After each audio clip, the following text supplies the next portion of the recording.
Shalom and good day all, this is Tehillim29 back again for another Future State Fool's Gold review. And as you can see to the far left hand side, I've got how I do my rating for the system, to which I rate the cover, the art and the story, and also how much I think they're worth. And also, as you can see there's the currency conversion to show how much I paid for these comics. So, let's get started with Robin Eternal. Then after that, Teen Titans. So first things first, starting off with the cover. Did this cover pretty much show what happened, what was happening in the story? Half yes, half no.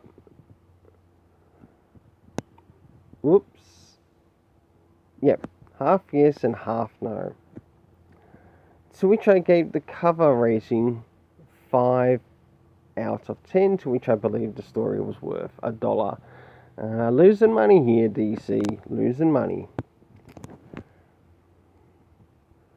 So let's move into the internal art. Starting off at the beginning, I'll now show you some art towards the middle. Now this is some of the art towards the middle.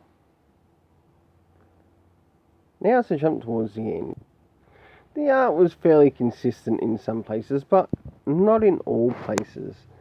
And this is where I gave the art 5 out of 10, to which I believe it was worth another $1.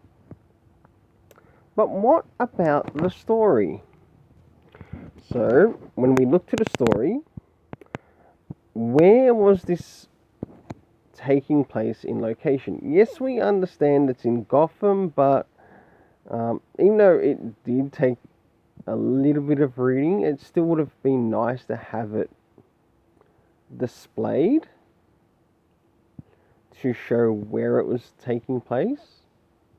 And about the only thing I managed to get out of the story is that it was taking place on a magistrate's convoy. But we don't know which convoy it was. It could have been Convoy 6, Convoy 7, Convoy 8. I don't know. It could be one of 1,000 convoys in Gotham City. In that, it could have been way clearer. And in that, it lost points, I'm sorry to say. But what about the cast of characters? Well, in the cast of characters, we've got Tim Drake, Spoiler,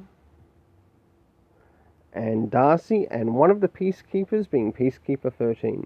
In that, it was alright, and at least they were clear to tell of who they were. I'll be able to cover another on the topic of the Peacekeepers when I reach another certain story, which will probably be when I reach my Dark Detective run. Or Dark Detective review. So, in this, the story got 1 out of 10. It just felt like it lost its way. And I feel like there's no hope for Tim's character. And I know that there are many that do enjoy Tim Drake. You need to get Chuck Dixon back on Tim Drake, because he actually writes a pretty good Tim Drake Robin run. In fact, I'd choose that over this.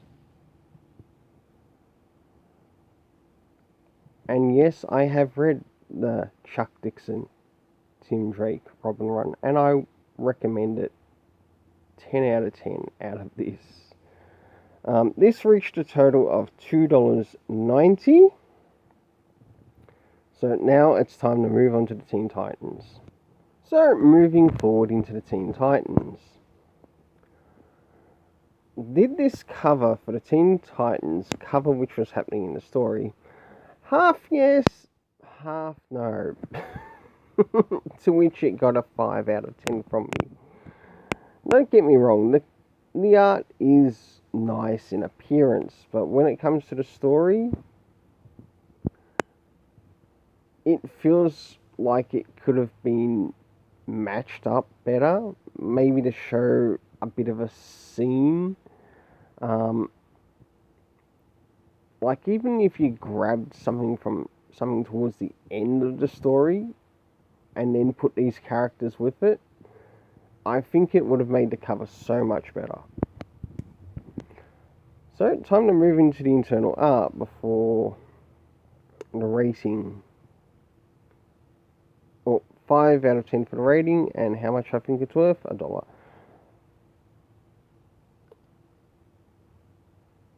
Time to go into the internal art. Alright, this is some art at the beginning of the story. And this did not get a high rating from me. I was hoping it would have, but the art felt half-assed pretty much throughout the whole story. Yes, there were some nice panels in this. So let's move to the middle. Alright, this is some art around the middle. I'll now move towards the end. In some places, this felt really rushed, along with the story of how they were trying to present it. And this is where I gave the art 5 out of 10, to which I believe it was worth $1. But what about the actual story itself? Where does it fall in the rating? And I'd like to know what my watchers, or what my subscribers would rate some of these comics that I'm reviewing here on the Fool's Gold, and how much you'd think they're worth. If you think there's something, or if you think they're worth a little bit higher, so be it. Show it in text. Show it in the comments. I'd like to see. Alright, moving on to the next thing. Location. Teen Titans Academy. I had no idea where the fuck we went to sort of like after that, which was sort of like an apocalyptic event with 4 supposed horsemen. Of course, we had in the cast Nightwing, Red X, Psybeast. I hate the idea of that character, and that character shouldn't even fucking exist. Unless it's in an Elseworlds story. Unless this story is a part of the Elseworlds universe, we don't know. It's not been pointed out by DC. This is terrible storytelling. Like, what universe is this playing out on? I don't fucking know. And they don't want us to fucking care for some reason. Why? Because DC has discontinued continuity. So, how does this rate the story? Or how does this work with the rating of the story? Well, with some of the things that happen at the beginning of the story, Nightwing and Red X, and it feels like they go back into the past to fight the 4, or their version of the 4 horsemen of the apocalypse. To which one of them's Roundhouse. Red X does his part. At first I thought it might have been Miguel. I know some people suspect it might be Roy Harper. We don't actually know who it is yet. So, until that's shown, and by what I've seen of the solicits, I could be dropping Teen Titans by issue 3. I mean it. The first 2 issues might be good, but what they've got planned for solicits, I could be dropping it by issue 3. So this story got 3 out of 10, to which I believe the story was worth 70 cents, giving a total of $2.70. Well, until then, please don't forget to hit the like, share, subscribe, hit the notification bell. Until then, let's keep it colourful. If you've now made it to the end of this video, you are awesome.